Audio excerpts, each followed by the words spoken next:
আসসালামু আলাইকুম। Cyber security ফোর্সের পক্ষ থেকে আপনাদের সবাইকে স্বাগতম।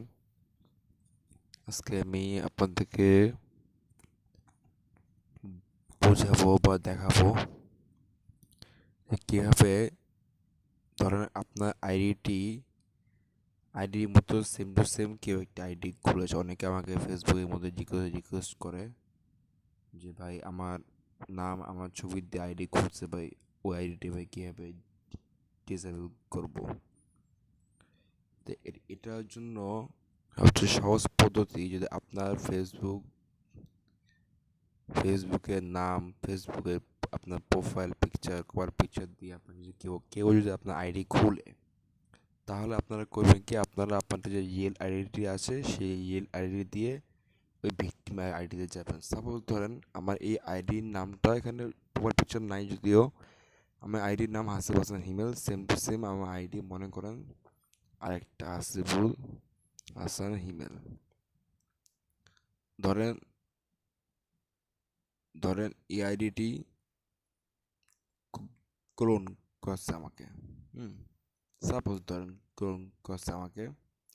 তাই এইটাকে আমি ক্লোনটাকে উড়ানোর জন্য আমি এই থ্রি ডট আইকনে ক্লিক করব। ক্লিক করলে আমি দিব কি, fine server on report profile presenting to be someone দিয়ে মি দিব।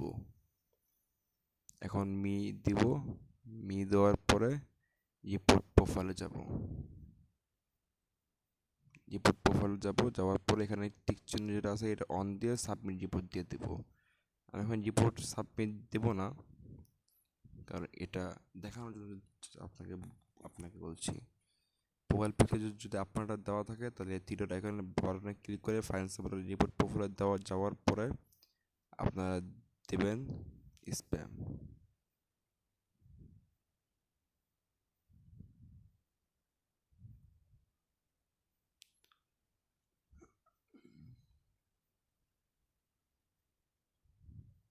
কভার পিকচার যদি আপনারটাই দিয়ে থাকে তাহলে আপনারা স্প্যাম সাথে আপনারা ভায়োলেন্সও দিয়ে দিতে পারেন, সমস্যা নেই। ভায়োলেন্সটা আপনার দিলে এখানে আপনারা গ্রাফিক্স ভায়োলেন্সটা দিবেন, ইউজ করবেন।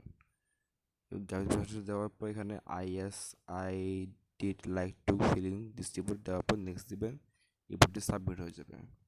এভাবে করে আপনারা আপনাদের একটি রিপোর্টই আপনাদের ক্লোন আইডিটাকে উড়াতে পারবেন। আর মোস্ট ইম্পর্টেন্ট হচ্ছে যে আপনার এই থ্রি ডট আইকনের বাটনে ক্লিক করার পর পেটেন্টিং তো দিলেন, দেওয়ার পরে ওই ফেক অ্যাকাউন্ট রিপোর্টটা আপনারা দিয়ে দেবেন। দেখবেন আইডিটি উড়ে গিয়েছে কিছুক্ষণের মধ্যেই। এই যে ফেক অ্যাকাউন্টটা দিয়ে দেবেন,